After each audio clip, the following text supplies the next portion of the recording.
Desde la victoria electoral del comandante Hugo Chávez Frías en el año 1998, la República de Venezuela se convirtió en un teatro de operaciones en lo que se conoce como guerra cognitiva o de sexta generación. Este tipo de agresión supera a los medios militares tradicionales y se concentra en el uso de técnicas psicológicas, de desinformación y propaganda para influir y manipular la opinión pública local y mundial, creencias y emociones de poblaciones enteras con el objetivo de cambiar e interferir en el sistema político, en la economía y en la percepción de la ciudadanía civil, tal como ocurrió en Venezuela y a su gobierno revolucionario, los cuales son objeto de este ataque multifactorial, donde los actores de oposición política y extrema derecha fungen como los caballos de Troya utilizados por el imperialismo estadounidense. En este contexto y en años recientes, la campaña se dirigió a impulsar la migración venezolana y posterior criminalización. De acuerdo con diversos analistas militares y geopolíticos de la región, actualmente el papel de los medios no militares para alcanzar objetivos políticos y estratégicos es mayor, lo que se traduce en campañas cada vez más activas de desestabilización de países que, al no plegarse a los intereses neoimperiales de Estados Unidos, son considerados y calificados como amenazas por parte de organismos de inteligencia estadounidense, como la Agencia de Seguridad Nacional, la Agencia Central de Inteligencia o la recientemente popular USAID. En el caso particular de la República Bolivariana de Venezuela, este antecedente se remonta a los inicios del siglo XXI, con la fundación de organizaciones como Súmate, que en el año 2002, bajo la dirección de la opositora de extrema derecha María Corina Machado, pues jugó un papel fundamental en la guerra cognitiva promovida e impulsada en contra de Venezuela y su pueblo. Para abordar las diferentes situaciones y realidades que actualmente enfrentan los migrantes venezolanos, es necesario visibilizar cómo evolucionó la agresión multifactorial que vive la nación venezolana desde la primera década del siglo XXI hasta la actualidad, lo cual entra en la categoría de guerra de sexta generación o guerra cognitiva. El concepto de generación aplicado a la guerra surge a partir de 1989, cuando diversos expertos identificaron las características progresivas que han ido sumando a las acciones bélicas hasta el referido año, identificando hasta 4 generaciones bélicas. En años subsiguientes, la incorporación de acciones no directas como ingeniería social y ataques cibernéticos dio paso a lo que sería definido como guerra de quinta generación. Con el desarrollo de la Guerra del Golfo en el año 1991, analistas como Vladimir Slivchenko, considerado uno de los teóricos militares rusos más influyentes de las últimas décadas, acuñó el término de guerra de sexta generación para referirse a dicha operación militar y a posteriores acciones cuya característica principal fue el uso de la información y desinformación a través de noticias falsas, para lograr objetivos en el teatro de operaciones que no podían ser alcanzados por medios convencionales. Por ejemplo, en esta guerra se acusó a los militares iraquíes de asesinar infantes en incubadoras sin mostrar ningún tipo de pruebas, estrategia que se repitió en la invasión de Irak con la supuesta búsqueda de armas de destrucción masiva elaboradas por el gobierno de Saddam Hussein. Por otro lado, y en el marco de este tipo de guerra, la aparición de las redes sociales, la viralización de contenidos y la fabricación de matrices de opinión comenzaron a ser herramientas cada vez más utilizadas por los organismos de inteligencia estadounidense a través de operadores psicológicos, tanto en lo comunicacional como en lo político, para lograr servir a sus intereses.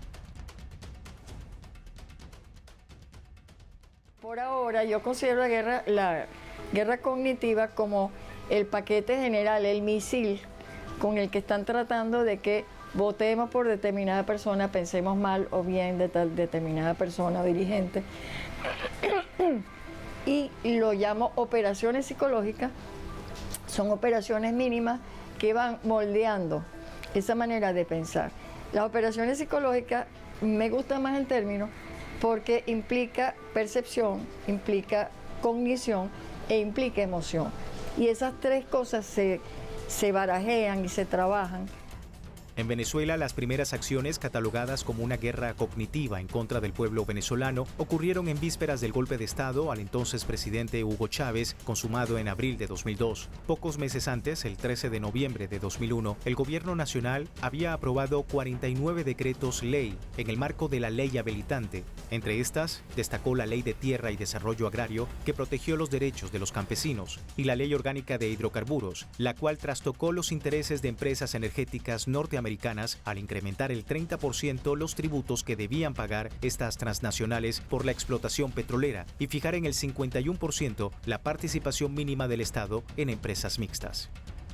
El inicio de la construcción de políticas soberanas por parte de Venezuela en la administración de recursos como las tierras y el petróleo desencadenó una feroz campaña propagandística en medios de comunicación del país suramericano para deslegitimar al presidente Chávez y acusarlo de reprimir a supuestas manifestaciones pacíficas. El 11 de abril de 2002, canales de comunicación, tanto nacionales como internacionales, promovieron una marcha hasta Miraflores, donde francotiradores, contratados por la extrema oposición, asesinaron a simpatizantes de ambos bandos políticos, generando una situación de inestabilidad que culminó con el secuestro del presidente legítimo. Gracias a la rápida actuación del pueblo venezolano en conjunto con la Fuerza Armada Bolivariana, se logró recuperar la estabilidad y el líder histórico de la Revolución Bolivariana volvería a Miraflores en la madrugada del 13 de abril, 48 horas después de ser secuestrado. Por ejemplo, cuando los francotiradores del 11 de abril empiezan a matar gente, es lo que los griegos llamarían patos, ¿no? Es la emoción al máximo, están matando gente y la está matando, y ahí viene lo cognitivo, es el gobierno el que las está matando o los chavistas, ¿no? Entonces ahí se van uniendo. Y lo perceptivo, yo lo digo porque yo estuve ahí el 11 de abril y a mí también me engañaron a mi percepción. Porque si yo estoy del lado de la gente de oposición y veo que cae alguien de oposición, a mí no me queda sino un pasito para decir, deben ser los chavistas, ¿no? Entonces ellos te manipularon emocionalmente, perceptivamente, cognitivamente, para crear la idea de que ese gobierno asesino estaba matando gente. Como tú estabas de este lado, no veías que del otro lado estaban matando chavistas. Entonces es un parcelamiento de la realidad por el cual ves solo una parte de ella y tomas decisiones en base a ella, en base a la parte que tú conoces, ¿no? Por la naturaleza de este golpe de Estado, algunos analistas lo identificaron como golpe mediático, ya que buena parte de los objetivos de los sectores de oposición y pro-estadounidenses se lograron gracias al papel activo de los medios de comunicación y diversas organizaciones políticas que fueron financiadas por el gobierno del expresidente George W. Bush. De acuerdo con los registros de la Oficina de Asistencia Exterior de Estados Unidos de América, entre 2001 y 2024, Washington envió más de $1.100 millones que fueron gestionados a través de los programas de la Agencia de Estados Unidos para el Desarrollo Internacional, USAID, por sus siglas en inglés.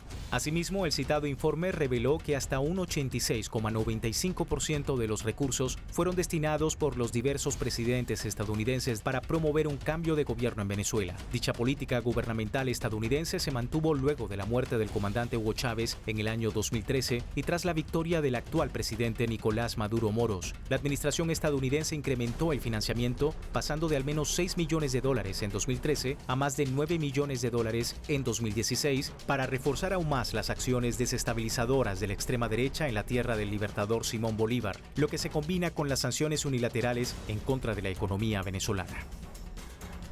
Y yo lo divido prácticamente en dos, en lo fáctico, que es por ejemplo la guerra económica, el lawfare, o sea, todas las cosas que van, digamos, al bolsillo concreto o a la presidencia concreta, son cosas que operan en lo fáctico, en lo real, entre comillas, ¿no?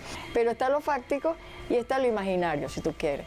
Entonces, la guerra cognitiva es sobre todo un direccionamiento de la mente de las personas, tanto de derecha como de izquierda, como los que no tienen una posición precisa, para que piensen no solo ciertos contenidos, sino que piensen de cierta manera. Entre las organizaciones que formaron parte de los operadores psicológicos financiados por la USAID en Venezuela se encuentra el partido de ultraderecha Voluntad Popular, fundado por Leopoldo López, y la organización Súmate, encabezada por María Corina Machado. Desde el año 2002, voceros gubernamentales denunciaron que Súmate intentaba usurpar las funciones constitucionales del poder electoral, anunciando resultados a destiempo, ofreciendo cifras electorales sin ninguna correspondencia con la información oficial del Consejo Nacional Electoral o generando irregularidades autoridades durante los procesos de votación. El impacto de las sanciones económicas en Venezuela, donde el Estado perdió hasta el 99% de sus ingresos producto de esta descrita guerra inusual, redujo el poder adquisitivo y estilo de vida de los venezolanos, lo que fue utilizado para empujarlos a una migración hacia el exterior del país que en muchos casos fue estimulada por sectores de extrema derecha y así sobredimensionar la crisis económica y responsabilizar al gobierno de Nicolás Maduro. Este método de acción sistemático tiene como objetivo generar una matriz de opinión donde es mostrado al Estado venezolano y al gobierno bolivariano como un Estado fallido o un narcoestado. De esta manera se sustentan los discursos más recientes en la que se criminaliza a los venezolanos en el exterior, poniendo en duda los resultados electorales de julio de 2024 y adicionalmente difunden la tesis sobre la cual supuestamente el gobierno nacional apoya a organizaciones criminales ya extintas y neutralizadas como el Tren de Aragua. Así, la actual narrativa imperial, sustentada en operadores políticos locales que sirven a los intereses estadounidenses, se complementan con acciones como deportaciones ilegales a El Salvador y la eliminación de los mecanismos legales de residencia en Estados Unidos, como es el recién suspendido parol humanitario.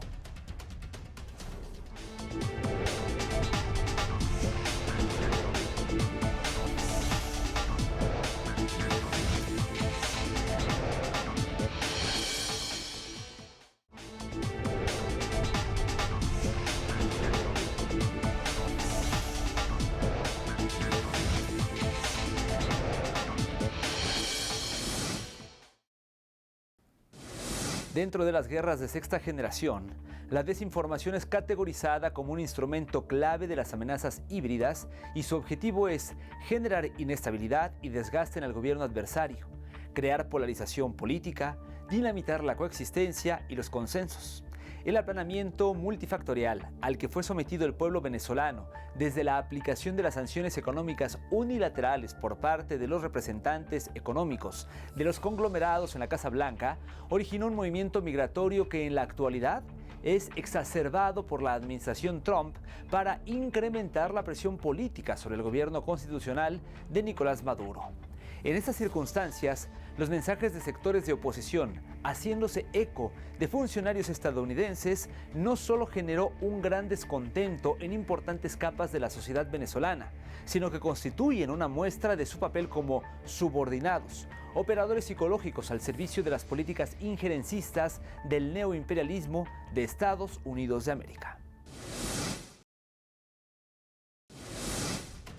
Venezuela en los últimos meses viene enfrentando una campaña mediática que desestabiliza a su población y a los migrantes que hacen vida en el exterior. Esta provocó que naciones como Estados Unidos de América o El Salvador tengan una imagen distorsionada de los venezolanos al considerarlos criminales, monstruos y hasta más peligrosos que integrantes de Al-Qaeda, como lo expresó el secretario de Estado estadounidense Marco Rubio ante una generalización absurda y escatológica donde todo venezolano es identificado por las autoridades como participantes de una banda criminal extinta. Estas acciones, que están destinadas a denigrar la identidad venezolana y a su gobierno constitucionalmente electo el 28 de julio de 2024, son propiciadas por la cúpula de poder estadounidense y salvadoreña, junto con la oposición fascista liderada por María Corina Machado y en un segundo plano Edmundo González Urrutia, protagonistas aún latentes en el panorama de violencia y odio impulsado por estos voceros de extrema derecha como Leopoldo López, Julio Borges y Juan Guaidó, individuos apoyados con cientos de miles de dólares provenientes de los recursos confiscados del propio pueblo venezolano.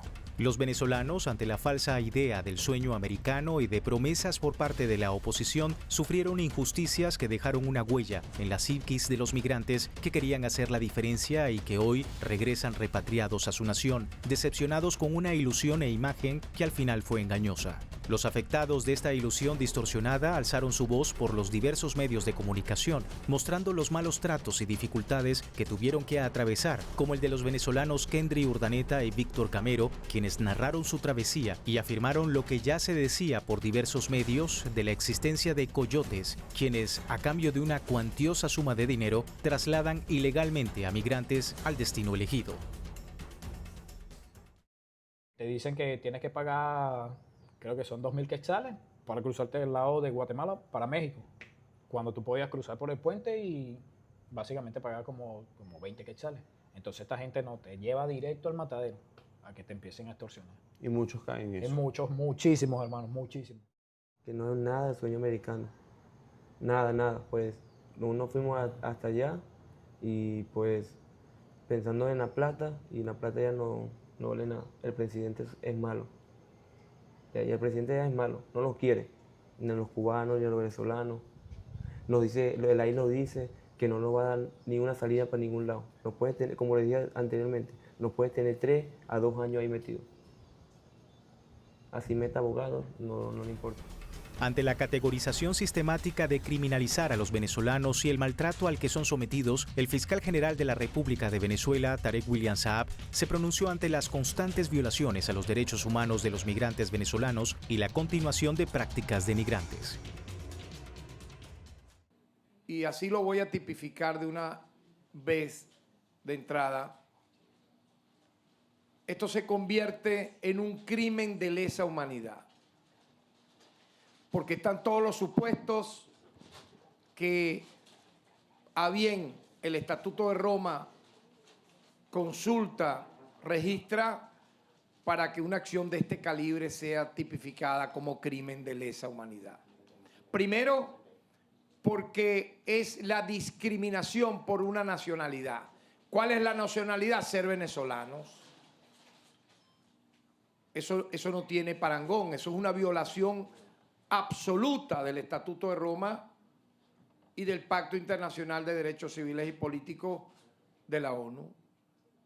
El Salvador firmó el Estatuto de Roma, por lo tanto lo está violando, ya que de entrada son detenidos y deportados por ser venezolanos.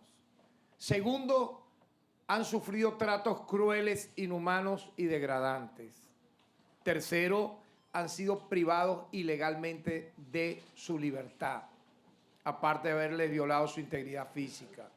A su vez, el fiscal presentó a favor de los migrantes venezolanos un recurso de habeas corpus y exigió a la Corte Suprema de Justicia salvadoreña aceptar dicho recurso. Nosotros y yo como fiscal general de la República exijo un pronunciamiento de la Corte Suprema de Justicia en función de ese habeas corpus. No pueden engavetarlo porque ya es público, notorio y comunicacional que ese habeas corpus fue introducido. No pueden decir que no existe, porque he conocido que pretenden decir que no existe para dejarlo engavetado en una nevera de por vida. No pueden hacerlo, porque están nuevamente apuñaleando la Constitución salvadoreña y los tratados internacionales que rigen esta materia, que son el derecho internacional de los derechos humanos. La comunidad internacional también mostró su descontento con las políticas estadounidenses y salvadoreñas en el secuestro de migrantes y amenazas económicas hacia Venezuela, que lucha por proteger a cientos de civiles de un trato inhumano. Entre las naciones está México. Su presidenta Claudia Sheinbaum expresó su apoyo a Venezuela y su negativa ante las declaraciones de Trump, quien alega que se impondrán aranceles a toda nación que compre petróleo venezolano, dejando claras las verdaderas intenciones del supremacismo y su expansión por todo el continente. Nosotros no estamos de acuerdo que se pongan sanciones económicas a los países. Ese es un principio de la política exterior mexicana. No solo es del gobierno que represento, sino en general. Y además eso establece la Constitución y eso es importante, porque no se afecta a un gobierno o a una persona, sino se afecta a un pueblo entero. Varios cancilleres de naciones americanas expresaron su rechazo al secuestro sistemático y sin escrúpulos de cientos de migrantes en la megacárcel de El Salvador por órdenes del gobierno estadounidense y la complicidad del gobierno salvadoreño. El uso políticamente motivado de las deportaciones masivas, violentas y racistas de migrantes por parte de Estados Unidos constituye una violación flagrante, masiva y sistemática de los derechos humanos de nuestros connacionales. Debemos movilizarnos para impedir que sean utilizadas como arma de chantaje y presión política contra nuestras naciones. El empleo de la base naval de Guantánamo que usurpa Estados Unidos para encarcelar migrantes es un acto brutal e ilegal que amenaza a la seguridad y la paz de Cuba y de la región. El secuestro, sin jurisdicción ni debido proceso, sin juicio, defensa ni sanción de tribunal competente y envío a terceros países por parte de Estados Unidos de migrantes venezolanos y de cualquier ciudadanía es un acto atroz y constituye un trato cruel, inhumano y degradante. La criminalización de los migrantes, su traslado a centros de detención en terceros países o deportados en condiciones que vulneran sus derechos, no es algo que podemos aceptarlo. En varias ocasiones, a través de la Alianza, hemos denunciado y condenado estas acciones. Al parecer, se hace necesario recordar que somos pueblos libres y soberanos. Expresamos nuestra invariable y creciente solidaridad con el hermano pueblo y gobierno bolivariano de Venezuela, que sufre los embates del imperialismo con sus constantes, crueles e inhumanas acciones. Coincidimos con la hermana República Bolivariana de Venezuela en su legítima lucha por el retorno seguro de los hermanos venezolanos migrantes. Expresamos nuestra solidaridad con los familiares de todos estos hermanos migrantes secuestrados y encarcelados, negándoles todos sus derechos. Coincidimos igualmente con exigir su retorno inmediato a Venezuela. El panorama venezolano en el tema migratorio es complejo dado los factores que afectan el bienestar de los migrantes y de los millones de ciudadanos en Venezuela, bienestar que se ve alterado por las injerencias de Estados Unidos y del impulso de odio y discriminación propiciado por la oposición extrema venezolana. De tal manera que estamos en presencia de una franca, manifiesta y sistemática violación de los derechos humanos que perfectamente incardinan en el artículo 7º del Estatuto de Roma, puesto que se refiere a los crímenes de lesa humanidad, porque cuando se cometen ataques generalizados a la población civil, tales como dicen los numerales de ese artículo 7º, deportaciones y traslados forzosos de población, encarcelación u otra privación grave de libertad física en violación de las normas fundamentales del derecho internacional, tortura, aplicación de tortura y persecución de un grupo o colectivo con identidad propia por motivos políticos. El gobierno bolivariano de Venezuela, liderado por Nicolás Maduro, sigue asistiendo a los migrantes venezolanos a través del plan Vuelta a la Patria, en respuesta a la satanización en contra de su gestión al frente de la Revolución Bolivariana, además de denunciar por todos los medios las injustas acciones que vulneran los derechos humanos y la soberanía de Venezuela. La guerra híbrida implementada por Estados Unidos de América en contra de Venezuela durante los últimos 25 años ha utilizado tecnologías de la información y comunicación para afectar la soberanía y la estabilidad del país. Esta estrategia ha buscado influir en la percepción pública, la identidad nacional y la estabilidad social venezolana. La migración de ese país se considera una consecuencia de las sanciones económicas, campañas mediáticas negativas contra las y los migrantes y la difusión de una imagen distorsionada de la realidad interna por parte de operadores de la oposición. No obstante, las y los venezolanos que regresan a través del plan Vuelta a la Patria constatan los esfuerzos del gobierno revolucionario de Venezuela para recuperar la dignidad, el poder adquisitivo, fortalecer la producción nacional y mantener la industria petrolera. Y así llegamos al final del programa. Les invitamos a que permanezcan en sintonía de Telesur, a que nos sigan en las redes sociales y desde ya tenemos una cita la próxima semana en una nueva edición de Entre Fronteras.